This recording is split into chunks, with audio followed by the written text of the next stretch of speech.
Good morning, good afternoon, good evening. कैसे आप सभी? होप्स हो कि आप सभी होंगे जोरदार।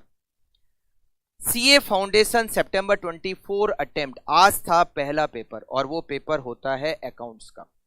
अगर कहते हैं ना कि पहला पेपर अगर अच्छा हो जाए तो फिर बाकी के पेपर अच्छे होने के चांसेस बढ़ जाते हैं। बात करते हैं पेपर की। तो टोटल 6 क्वेश्चन थे, जिसमें से पहला क्वेश्चन था कंपल्सरी और रिमेनिंग 5 क्वेश्चन में से आपको सॉल्व करने थे कोई भी 4 क्वेश्चन।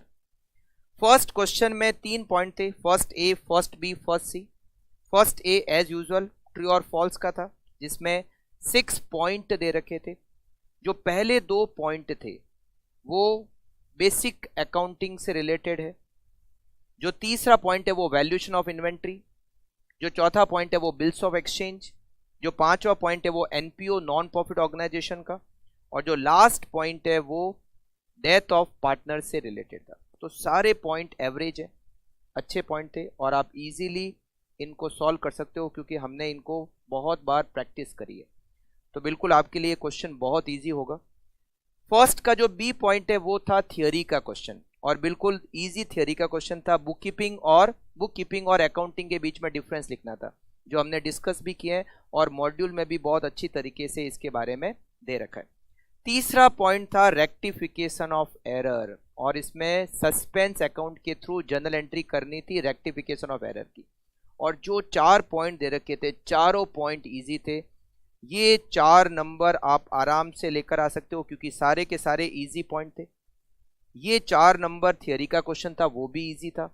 और ये जो ट्रू फॉल्स है ये भी इजी, सारे के सारे पॉइंट इजी थे। तो ओवरऑल जो पहला क्वेश्चन था वह इजी था। रेक्टिफिकेशन ऑफ एरर के टोटल जो 4 पॉइंट दे रखे वो सस्पेंस अकाउंट हमने क्रिएट कर रखा है, उसके थ्रू हमें रेक्टिफिकेशन ऑफ एरर की जर्नल एंट्रीज करनी थी, केवल जर्नल एंट्रीज करनी थी, सस्पेंस अकाउंट बनाना नहीं था। तो फर्स्ट क्वेश्चन 20 मार्क्स और सारे क्वेश्चन इजी क्वेश्चन थे। सेकंड क्वेश्चन में आपको 2 क्वेश्चन दे रखे थे, ए और बी। ए जो दे रखा था वो दे रखा था बैंक रिकंसिलेशन स्टेटमेंट का, और जहां पर भी बैंक रिकंसिलेशन स्टेटमेंट आता है वहां पर बिल्कुल आपके हौसले बुलंद हो जाते हैं। क्यों बुलंद हो जाते हैं? क्योंकि इजी होता है भाई, राइट। तो यहां पर आपको कैश बुक का बैलेंस दे रखा था, प्लस बैलेंस दे रखा था, डेबिट बैलेंस दे रखा है, मतलब प्लस बैलेंस दे रखा था, और आपको उसमें प्लस माइनस करते हुए बैंक के बैलेंस तक पहुंचना था। जब कैश बुक का ओवरड्राफ्ट दिया हुआ होता है तो थोड़ा सा भारी हो जाता है क्वेश्चन, मगर यहां पर कैश बुक का डेबिट बैलेंस दे रखा है, मतलब प्लस बैलेंस दे रखा है, तो क्वेश्चन बैंक रिकंसिलेशन का ऑटोमेटिकली इजी हो जाता है। ओवरड्राफ्ट के केस में थोड़ा बहुत वैसे भी हमें थोड़ी कंफ्यूजन हो सकती है, मगर प्लस बैलेंस है तब तो कंफ्यूजन होने के चांसेज ही नहीं। टोटल 8 पॉइंट्स दे रखे थे हमें। अच्छा, यहां पर एक होता है कि हम एडजस्टेड कैश बुक बनाते हैं और उसके बाद में बैंक रिकंसिलेशन स्टेटमेंट बनाते हैं, मगर एडजस्टेड कैश बुक बनाने को क्वेश्चन में नहीं कह रखा है। इसका मतलब है हमें केवल और केवल बैंक रिकंसिलेशन स्टेटमेंट बनाना था, जो कि इजी होता है।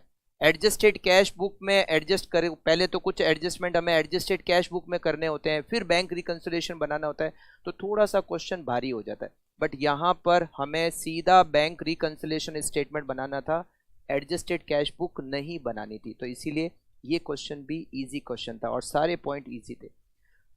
सेकंड की बात करूं तो भाई साहब बिल्कुल इजी क्वेश्चन था। बिल्स ऑफ एक्सचेंज का क्वेश्चन था और एकोमोडेशन बिल का क्वेश्चन था। इस टाइप के क्वेश्चन बहुत सारे आपने प्रैक्टिस किए होंगे, मॉड्यूल में भी बहुत सारे क्वेश्चंस इसके बारे में दे रखे हैं। तो एकोमोडेशन बिल का क्वेश्चन, और वो भी इजी क्वेश्चन। तो इस टाइप के क्वेश्चन अगर आपने अच्छी तरह से प्रैक्टिस की है तो बिल्कुल ये आपके 10 में से 10 मार्क्स है, क्योंकि केवल आपको यहाँ पर करनी थी, पहले तो जनरल एंट्रीज करनी थी और उसके बाद में आपको बनाने थे लेजर अकाउंट। तो आपको हैरी की बुक्स में लेजर अकाउंट ऑफ हैरी, तो ये बहुत इजी क्वेश्चन, क्योंकि इस टाइप के क्वेश्चन मॉड्यूल में भी बहुत सारे दे रखे और आपने प्रैक्टिस भी बहुत अच्छी की है। तो जो सेकंड क्वेश्चन था ओवरऑल बहुत इजी था, बैंक रिकंसिलेशन भी इजी था, और जो एकोमोडेशन बिल का क्वेश्चन था उसमें भी कोई नया पॉइंट नहीं था, पहले जैसे क्वेश्चन एग्जाम में आ रखे हैं उसी टाइप का क्वेश्चन आया है, तो इजी क्वेश्चन। ये जो 10 मार्क्स का है वो भी इजी क्वेश्चन था। मैं बात करूं तीसरे क्वेश्चन की, तो तीसरा क्वेश्चन था जो आपका फेवरेट चैप्टर होता है, वो होता है final account of sole proprietorship form. बिल्कुल इजी क्वेश्चन था। क्यों? क्योंकि इसमें जो ट्रायल बैलेंस दे रखा था, कोई भी नया पॉइंट नहीं दे रखा था, मतलब कोई नया एक्सपेंडिचर नहीं, कोई नई इनकम नहीं, कोई नई एसेट नहीं, कोई नई लाइबिलिटी नहीं, कुछ नहीं, एकदम सिंपल सीधा सपाट आपको ट्रायल बैलेंस दे रखा है, एकदम क्लियर एसेट और लाइबिलिटीज दे रखी है। इसमें थोड़ा बहुत अगर कोई पॉइंट है तो वो है debtors, provision for bad debts और प्रोविजन फॉर डिस्काउंट का। अगर आपने इस तीनों अकाउंट की बहुत अच्छी तरह से प्रैक्टिस कर रखी है तो मैं आपको बता दूं बिल्कुल इजी क्वेश्चन है, क्योंकि इसमें जो लास्ट के 3 एडजस्टमेंट है वो डेटर से रिलेटेड है, प्रोविजन फॉर बैड डेट से रिलेटेड है और provision for discount on debtor से रिलेटेड है। अगर आपको ये 3 एडजस्टमेंट अच्छी तरीके से आते हैं तो बिल्कुल इजी क्वेश्चन है, क्योंकि जो पहले 4 एडजस्टमेंट दे रखे हैं वो बिल्कुल इजी दे रखे हैं। पहला एडजस्टमेंट इसमें क्लोजिंग स्टॉक का दे रखा है जो बिल्कुल इजी होता है। सेकंड एडजस्टमेंट इसमें दे रखा है कि हमने प्लांट एंड मशीनरी को परचेज किया, उसको परचेज अकाउंट में हमने डाल दिया, तो परचेज में से माइनस करना है, प्लांट एंड मशीनरी में ऐड करना है। तीसरा पॉइंट है आउटस्टैंडिंग रेंट का, बिल्कुल इजी। और चौथा पॉइंट दे रखा है डेप्रीसिएशन चार्ज करना है, डेप्रीसिएशन की रेट दे रखी है, फर्नीचर पर 5%, प्लांट एंड मशीनरी और मोटर वैन पे 10%। तो बिल्कुल पहले जो 4 पॉइंट है बिल्कुल ईजी है। हाँ, लास्ट के जो 3 पॉइंट है debtor account, provision for bad debts account और provision for discount on debtor, उससे रिलेटेड है। अगर आपने अच्छी तरह से इन 3 अकाउंट की प्रैक्टिस की है तो बिल्कुल ये 10 नंबर आपके खाते में चले गए, बिल्कुल आपके 10 में से 10 मार्क्स आने वाले हैं अगर आपने सारे एडजस्टमेंट, ये debtor, provision for bad debts और provision for discount on debtor वाले एडजस्टमेंट अच्छी तरीके से प्रैक्टिस कर रखे हैं तो ठीक। थर्ड का बी पॉइंट था पार्टनरशिप का, और पार्टनरशिप में सबसे अच्छा और फेवरेट जो चैप्टर आपको लगता है वो है एडमिशन ऑफ पार्टनर। और मैं आपको बता दूं ये क्वेश्चन एडमिशन ऑफ पार्टनर में से आया ना। एडमिशन ऑफ पार्टनरशिप का क्वेश्चन था जिसमें 2 पार्टनर दे रखे हैं और एक पार्टनर और इसमें एडमिट हो रहा है शोभा, जिसका शेयर इन प्रॉफिट दे रखा है। तो सबसे पहले तो आपको न्यू प्रॉफिट शेयरिंग रेशियो निकालना था, जो कि बहुत ईजी दे रखा था, इसमें कोई भी नया पॉइंट उसमें नहीं था। फिर आपको इसमें पहले जो 4 पॉइंट दे रखे हैं वो रीवैल्यूएशन अकाउंट से रिलेटेड दे रखे हैं, आपको रीवैल्यूएशन अकाउंट बनाना है। रीवैल्यूएशन अकाउंट से रिलेटेड ये 4 पॉइंट दे रखे हैं जिसमें कुछ एसेट्स की वैल्यू बढ़ रही है, कुछ एसेट्स की वैल्यू कम हो रही है, लाइबिलिटी बढ़ रही है, लाइबिलिटी घट रही है, इसके एडजस्टमेंट आपको करने थे। नया पार्टनर जो आया वो कितना कैपिटल लेकर आया वो क्लियरली क्वेश्चन में दिया हुआ था, ये भी बहुत ईजी हो गया। और जो नया पार्टनर आ रहा है वो गुडविल कितना लेकर आ रहा है कैश में वो भी दिया हुआ है। तो आपको गुडविल कैश में लेकर आ रहा है नया पार्टनर, तो केवल उस गुडविल को ओल्ड पार्टनर में सैक्रिफाइस रेशियो में आपको डिस्ट्रीब्यूट करना था।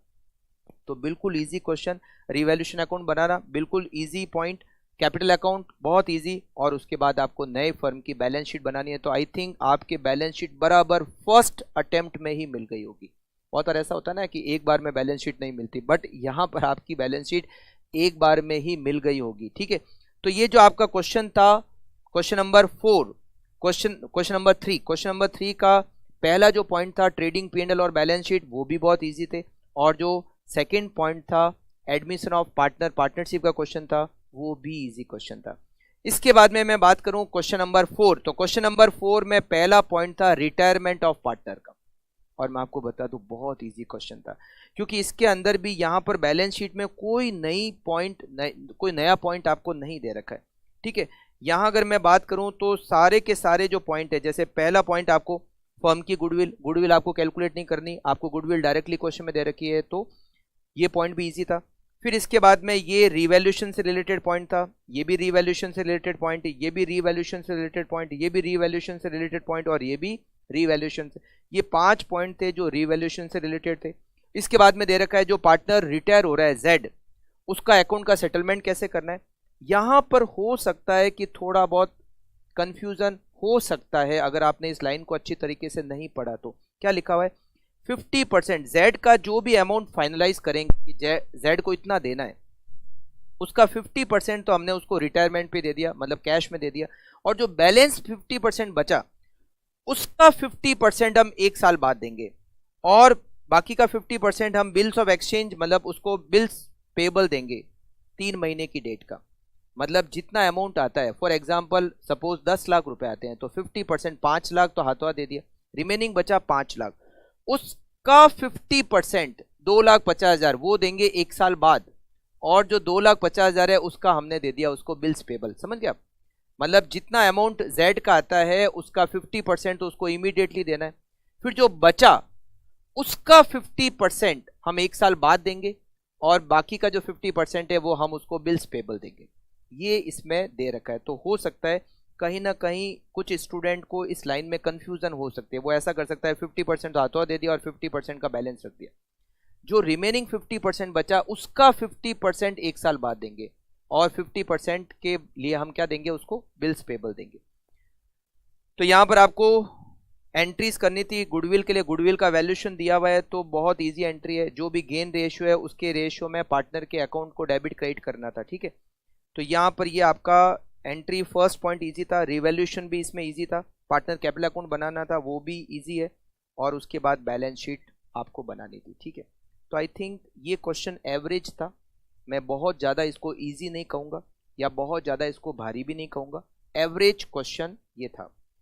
इसके बाद मैं बात करूं इसका बी पॉइंट, वो था रिसिप्ट एंड पेमेंट अकाउंट का। मैं आपको बता दूं बिल्कुल बिल्कुल इजी क्वेश्चन था, सेम टू सेम ऐसा क्वेश्चन आपको मॉड्यूल में भी दे रखा है, नोट्स में भी दे रखा है, और आपने बिल्कुल अच्छी तरीके से इस क्वेश्चन को सॉल्व किया होगा क्योंकि बिल्कुल कुछ पॉइंट ही नहीं है। आपको यहाँ पर ये रिसिप्ट एंड पेमेंट अकाउंट दे रखा है। जब रिसिप्ट एंड पेमेंट अकाउंट दे रखा होता है और इनकम एंड एक्सपेंडिचर अकाउंट बनाना होता है तो बिल्कुल ईजी क्वेश्चन होता है ना। तो यहाँ पर आपको रिसिप्ट एंड पेमेंट अकाउंट दिया हुआ है और आपको इनकम एंड एक्सपेंडिचर अकाउंट इससे बनाना है, तो बिल्कुल इजी है। पहला पॉइंट जैसे जो एडजस्टमेंट इसमें दिए हुए हैं, इसमें आउटस्टैंडिंग सब्सक्रिप्शन दे रखा है और सब्सक्रिप्शन इन एडवांस दे रखा है, तो ये बिल्कुल इजी हो गया। Insurance premium outstanding, miscellaneous expenses prepaid, ये भी बहुत इजी पॉइंट है। इसके बाद में दे रखा है 50% डोनेशन को कैपिटलाइज करना है, बाकी का 50% आपको रेवेन्यू मतलब इनकम एंड एक्सपेंडिचर में लेना है। एंट्रेंस फीस को रेवेन्यू मानना है, मतलब उसको इनकम एंड एक्सपेंडिचर में कंसिडर करना है। और एक्रूड इंटरेस्ट आएगा इन्वेस्टमेंट पर 8% की रेट से 5 महीने का, तो ये भी बहुत इजी पॉइंट है। बिलियर्ड्स टेबल 30,000, सेम ये same to same question notes में आपको दे रखा है और आपने श्योर है कि आपकी इसकी बहुत अच्छी तरह से प्रैक्टिस की होगी। तो बिल्कुल इजी पॉइंट था, क्योंकि जब रिसिप्ट एंड पेमेंट अकाउंट से इनकम एंड एक्सपेंडिचर अकाउंट बनाना होता है तो वो क्वेश्चन ऑटोमेटिकली इजी हो जाता है, ठीक है। तो इजी क्वेश्चन था। इस क्वेश्चन में आपको बनाना है रिसिप्ट एंड पेमेंट अकाउंट दिया हुआ है, इनकम एंड एक्सपेंडिचर अकाउंट बना रहा है और बैलेंस शीट। तो आपको ओपनिंग बैलेंस शीट बनानी पड़ेगी। ओपनिंग बैलेंस शीट बना के आपको ओपनिंग कैपिटल फंड कैलकुलेट करना पड़ेगा और उसके बाद में क्लोजिंग बैलेंस शीट आपको बनानी पड़ेगी, ठीक है। तो आई थिंक बहुत इजी क्वेश्चन है। तो ये जो 10 मार्क्स का ये वाला जो क्वेश्चन है रिटायरमेंट का, और इसका जो बी पॉइंट है, मतलब ये रिसिप्ट एंड पेमेंट अकाउंट वाला क्वेश्चन मैं कहूँगा ईजी है, मगर जो ए पॉइंट है रिटायरमेंट वाला वो क्वेश्चन एवरेज है, भारी नहीं कहूँगा मैं, एवरेज क्वेश्चन है। इसके बाद में अगर मैं बात करूँ क्वेश्चन नंबर 5 जिसका ए पॉइंट वैल्यूएशन ऑफ इन्वेंट्री, ये था 5 नंबर का, और इसमें आपको स्टॉक की वैल्यू दे रखी है 23 जून की और आपको कैलकुलेट करनी है 30 जून की स्टॉक की वैल्यू। तो आपको क्या करना है, स्टेटमेंट बनाना है। उसमें आपको 23 जून का ओपनिंग स्टॉक दे रखा है 4,80,000, इसमें आपको परचेज और ये सब कुछ ऐड करना है और इसमें से कॉस्ट ऑफ गुड्स सोल्ड को माइनस करना है, तो आपको क्लोजिंग स्टॉक मिल जाएगा। मतलब 23 जून का स्टॉक दिया हुआ है, आपको 30 जून का स्टॉक निकालना है। तो ये क्वेश्चन बिल्कुल इस टाइप का क्वेश्चन आपको ऑलरेडी पहले एग्जाम में आ चुका है, तो बहुत इजी क्वेश्चन है। अगर आपने उस क्वेश्चन को 2-3 बार अगर प्रैक्टिस किया है तो बिल्कुल आपको ये क्वेश्चन बिल्कुल इजी, क्यों, क्योंकि इसमें सेम टू सेम पॉइंट पहले ऑलरेडी एग्जाम के पेपर में आ चुके हैं। तो ये जो क्वेश्चन है 5 नंबर का बिल्कुल इजी क्वेश्चन है अगर आपने उस क्वेश्चन की अच्छी तरह से प्रैक्टिस की है तो। इसके बाद में अगर मैं बात करूं इसका बी पॉइंट, तो इसमें आपको बनाना था कंप्यूटर का अकाउंट, और डेप्रिसिएशन चैप्टर से है ये, और बहुत ज़्यादा इजी क्वेश्चन है। क्यों, क्योंकि इसमें आपको कंप्यूटर का अकाउंट बनाना है। कंप्यूटर का ओपनिंग बैलेंस दिया हुआ है, फिर आपने कब कब कंप्यूटर और खरीदे वो भी दे रखे, फिर आपको यहाँ पर दे रखा है कि चेंज किया मेथड को, स्ट्रेट लाइन मेथड था पहले, और अब पहले WDV मेथड था, डिमिनिशिंग बैलेंस मेथड था, और अब हम उसको चेंज करके स्ट्रेट लाइन मेथड कर रहे हैं। तो ऐसे क्वेश्चन हम ऑलरेडी बहुत बार क्वेश्चन सॉल्व कर चुके हैं, तो आई थिंक बहुत इजी क्वेश्चन है। चेंज ऑफ मेथड का जनरली क्वेश्चन आता है और वो क्वेश्चन जनरली इजी होता है। तो यहाँ पर हमें कंप्यूटर अकाउंट बनाना था फॉर द ईयर एंडिंग 31 मार्च 2024। तो पहले से जो कंप्यूटर चल रहे हैं उनके सबके बैलेंस निकालो। आपको यहाँ पर जो अकाउंट बनाना है वो केवल 1 साल का ही बनाना है। तो आपको पहले क्या करना पड़ेगा, 31 मार्च 2024 ईयर एंडिंग का बनाना था, मतलब आपको जो कंप्यूटर अकाउंट बनाना है वो 1 अप्रैल 23 से 31 मार्च 24 का बनाना है। तो आपको 1 अप्रैल 23 को पहले ओपनिंग बैलेंस निकालना पड़ेगा। तो जो जो कंप्यूटर है उस पर डेप्रीसिएशन, अच्छा यहाँ पर आपको पहले जो डेप्रीसिएशन का मेथड था वो डिमिनिशिंग बैलेंस मेथड था। तो पहले एक कंप्यूटर ये हो गया आपका, ये एक कंप्यूटर, ये दूसरा कंप्यूटर और ये तीसरा कंप्यूटर। अच्छा ये तीसरा कंप्यूटर तो इसी साल खरीदा है, तो पहले आपके 2 कंप्यूटर थे। तो आप सबसे पहले तो 1 अप्रैल 2023 का बैलेंस निकालोगे इसका, जब से उसका बैलेंस दिया हुआ है वहां से 1 अप्रैल 2023 तक का डेप्रीसिएशन लगा दो, तो आपके पास ओपनिंग बैलेंस आ जाएगा। ये जो ट्रांजेक्शन है, जो 1 अप्रैल 2023 को आपने एक और कंप्यूटर खरीदा 1 लाख का, ये इस साल का ट्रांजेक्शन है, ये ओपनिंग बैलेंस में नहीं आएगा, ये इस साल के परचेज में आएगा। फिर आपको डेप्रीसिएशन लगाना है इस साल का, और इस साल का जो डेप्रीसिएशन लगेगा वो स्ट्रेट लाइन मेथड से लगेगा। तो आई थिंक बहुत इजी क्वेश्चन है, 5 नंबर का क्वेश्चन 5 मिनट में सॉल्व हो सकता है। अच्छा इसके बाद में इसका तीसरा पॉइंट है जिसमें आपको डेटर अकाउंट बनाकर क्या कैलकुलेट करना है, इसमें आपको डेटर अकाउंट बनाकर बेड डेट्स का अमाउंट पता करना है। तो डेटर अकाउंट बनाना तो बहुत इजी होता है, ओपनिंग बैलेंस दिया हुआ है, क्लोजिंग बैलेंस दिया हुआ है आपको इसमें। इसके बाद में आपको इसमें सेल्स दे रखी है 16 लाख, मगर उसमें लिखा हुआ है 80% क्रेडिट सेल्स है। तो 16 लाख का 80% होता है 12,80,000, इट इज क्रेडिट सेल्स। तो आपको डेटर का ओपनिंग बैलेंस लिखना है, डेटर का आपको क्लोजिंग बैलेंस लिखना है बाई बैलेंस CD। आपको क्रेडिट सेल्स लिखनी है, 2 क्रेडिट सेल्स 12,80,000 डेटर अकाउंट में। पेमेंट कितना मिला 750, जिसमें से 18,000 का चेक डिसऑनर हो गया, तो 2 बैंक बाई बैंक आएगा 750, और उसमें से जो चेक रिटर्न हो गया वो वापस डेटर अकाउंट में आएगा 2 बैंक 18,000 का। बिल्स ऑफ एक्सचेंज मिले 2,90,000, तो यहाँ पर डेटर अकाउंट के क्रेडिट साइड में लिखेंगे by bills receivable 2,90,000। 1% credit sale का हमने डिस्काउंट अलाउड किया, डिस्काउंट कहाँ आता है डेटर अकाउंट के क्रेडिट साइड में, बाई डिस्काउंट क्रेडिट सेल्स का 1%, और हमारी क्रेडिट सेल्स है 12,80,000, उसका 1% आपको डिस्काउंट लिखना है, और फिर आपको बैलेंसिंग फिगर मिल जाएगा बेड डेट्स। मतलब इजी क्वेश्चन था, अगर आपको डेटर अकाउंट बनाना आता है तो बिल्कुल इजी क्वेश्चन था, मतलब ये 5 मिनट का क्वेश्चन है, ठीक है, तो बहुत इजी क्वेश्चन है। अच्छा इसका लास्ट पॉइंट वो था 10 नंबर का, और ये अच्छा क्वेश्चन था क्योंकि इसमें आपको ये रिडम्पशन ऑफ डिबेंचर चैप्टर से ले रखा है, रिडम्पशन ऑफ डिबेंचर चैप्टर से ले रखा है, और इसमें आपको 3 साल के लिए जर्नल एंट्रीज करनी है। अच्छा यहाँ पर लिखा हुआ है अनलिस्टेड कंपनी है, अनलिस्टेड कंपनी को DRR भी बनाना पड़ता है, DRRI अकाउंट भी बनाना पड़ता है। तो आपको इसमें डिबेंचर से रिलेटेड एंट्रीज करनी है, DRR से रिलेटेड एंट्रीज करनी है, DRRI से रिलेटेड एंट्रीज करनी है, और वो भी 3 साल के लिए करनी है। अच्छा यहाँ डिबेंचर रिडीमेबल है 10% प्रीमियम पर, और 3 इक्वल इंस्टॉलमेंट में रिडीम करेंगे, और ये रिडम्पशन कब से स्टार्ट करेंगे 31 मार्च 2022, और हमने डिबेंचर इशू कब किए 1 अप्रैल 2021। तो टोटल हमने 6 लाख रुपीस के डिबेंचर इशू किए।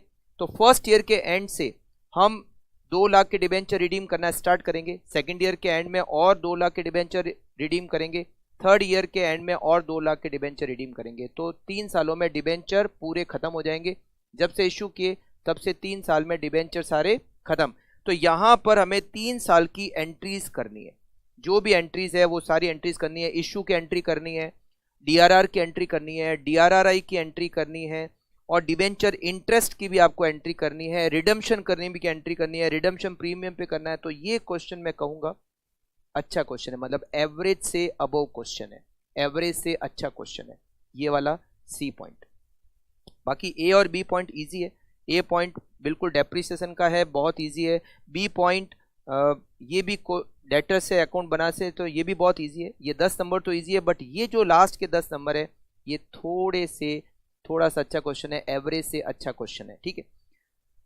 फिर मैं बात करूं क्वेश्चन नंबर 6, तो ये क्वेश्चन है मजेदार, मतलब ये 15 नंबर आपसे कोई नहीं छीन सकता, इतना इजी क्वेश्चन है। ओवर सब्सक्रिप्शन है, 8 लाख शेयर। आपको सबसे पहले तो वो टेबल बनानी पड़ेगी, एनालिटिकल टेबल। 8 लाख शेयर की एप्लीकेशन, आपको एप्लीकेशन मिली मगर आपको शेयर देने हैं 6 लाख, तो बिल्कुल ओवर सब्सक्रिप्शन है। टेबल बनाओ, 2 रुपये एप्लीकेशन पर है, 3 रुपये एप्लीकेशन पर है, 5 रुपये अलॉटमेंट पे है, और बाकी का balance in 2 calls of equal amount. तो देखो ₹10 का शेयर है, ₹2 प्रीमियम, इसका मतलब टोटल अमाउंट कितना हो गया? ₹12। टोटल अमाउंट हो गया 12। उसमें से आपका ₹3 एप्लीकेशन पर है, ₹5 उसमें अलॉटमेंट पे इंक्लूडिंग प्रीमियम, तो पीछे बचे ₹4।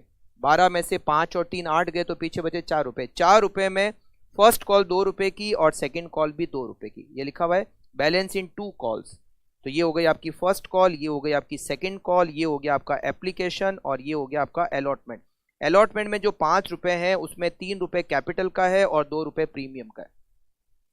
अब यहां पर सारा ये जो 8 लाख की एप्लीकेशन मनी मिली, जो प्रो रेटा हमने अलॉटमेंट कर दिया, मतलब 8 लाख शेयर की एप्लीकेशन मिली, उनको 6 लाख शेयर अलॉट कर दिए। जो सरप्लस है उसको हमें अलॉटमेंट में काम लेना है। फिर यहाँ लिखा हुआ है कि एक एप्लीकेंट था हरीश, जिसको हमने 1600 शेयर अलॉट किए थे, जिसको हमने 1600 शेयर अलॉट किए थे, उसने दोनों कॉल का पेमेंट नहीं किया। इसका मतलब अलॉटमेंट तक सब दे चुका है, कॉल उसने नहीं दी, मतलब फर्स्ट कॉल ड्यू की नहीं दी, सेकंड कॉल ड्यू की उसने नहीं दी। तो हमने आफ्टर सेकंड कॉल जब उसने पेमेंट नहीं किया तो हमने उसके शेयर का फोरफिटेड कर लिया। मतलब जब शेयर फोरफिटेड किया तब शेयर फुली कॉल्ड अप था, पूरे ₹10 कॉल कर चुके थे। हाँ, प्रीमियम का पैसा वो दे चुका क्योंकि वो अलॉटमेंट दे चुका है, तो हमको उसको शेयर के फोरफिचर की एंट्री करनी थी। उसके बाद में हमें री इशू के बारे में नहीं दे रखा है, तो केवल फोरफिटेड की एंट्री करनी है, री इशू की एंट्री नहीं होगी। अच्छा, री इशू नहीं किए तो इसका मतलब वो जो शेयर फोरफिटेड को कैपिटल रिजर्व में ट्रांसफर करना है वो एंट्री भी हमें नहीं करनी है। तो बहुत इजी क्वेश्चन था। आई थिंक ये 15 नंबर का क्वेश्चन इन सब में सबसे ज्यादा इजी था, क्योंकि इसमें कुछ ऐसा पॉइंट था ही नहीं। सबसे ज्यादा मार्क्स वाला क्वेश्चन भी था और आई थिंक सबसे ज्यादा इजी क्वेश्चन भी था, क्योंकि बहुत नॉर्मल क्वेश्चन है। कॉल का पैसा नहीं दिया और उसके बाद में हमें उसको शेयर को फॉरफिट किया। अच्छा, री इशू भी नहीं करना, तो ये भी एक इजी पॉइंट हो गया। ठीक है। अच्छा, इसमें आपको कह रहा है बैंक अकाउंट बनाओ। ठीक है, बैंक अकाउंट तो बना सकते हैं। बैंक अकाउंट जो आपने एंट्रीज करोगे उससे आप बैंक अकाउंट बना देना। Differentiate between periodic inventory system and perpetual inventory, ये तो बहुत इजी है। थियोरी में हमने इसको डिस्कस किया है और मॉड्यूल में भी इसके बारे में दे रखा है, तो ये भी बहुत बहुत इजी क्वेश्चन है। तो ये पहला, ये जो क्वेश्चन नंबर 6 था, बिल्कुल आप लोगों ने किया ही होगा और करना भी चाहिए, क्योंकि इजी क्वेश्चन है। 15 नंबर, हाँ 5 नंबर का थियोरी का क्वेश्चन है, बट थियोरी बहुत इजी डिफ्रेंशिएट है, तो इजीली आपको पॉइंट दे रखे हैं और इजीली इसको सॉल्व करना था। ठीक है, तो क्वेश्चन नंबर 6 भी इजी था। तो देखा जाए तो ओवरऑल ये जो क्वेश्चन नंबर 5 है, क्वेश्चन नंबर 5, इसका जो पॉइंट नंबर सी है वो थोड़ा सा अच्छा था, इसके अलावा मतलब एवरेज से ऊपर था। बाकी अगर मैं बात करूं तो यहां पर 5th क्वेश्चन ठीक था। ये एनपीओ का क्वेश्चन भी नॉर्मल क्वेश्चन था। हाँ, रिटायरमेंट वाला क्वेश्चन थोड़ा सा एवरेज से अच्छा क्वेश्चन था। तो 2 क्वेश्चन एवरेज से थोड़े ठीक थे, बाकी पूरा पेपर एवरेज से डाउन कह सकता हूं मैं। तो ओवरऑल अगर मैं बात करूं, क्योंकि ये दो क्वेश्चन है, इसमें से हो सकता है आपने एक क्वेश्चन ऑप्शन में छोड़ दिया होगा, तो आपको एक क्वेश्चन ही थोड़ा अच्छा अटेंड करना पड़ा होगा। तो आई थिंक पेपर इजी था और मोर देन 80 मार्क्स आप इस पेपर में अच्छी तरीके से ला सकते हो, अगर आपने अच्छी तरीके से रिवीजन किया है, अच्छी तरीके से प्रैक्टिस की है, तो बिल्कुल आप इस पेपर में मोर देन 80 मार्क्स लेकर आ सकते हो। आप इसमें मतलब ये एवरेज से थोड़ा सा इजी पेपर था, एवरेज से थोड़ा इजी था, इसीलिए आप इसमें आराम से डिस्टिंक्शन मार्क्स लेकर आ सकते हो, मोर देन 80 मार्क्स लेकर आ सकते हो। तो चलिए, ऑल दी बेस्ट आप सभी को, एंड आई होप कि आप लोगों के इस अकाउंट्स के पेपर में मोर देन 80 मार्क्स आप स्कोर करो। Okay, thank you, all the best.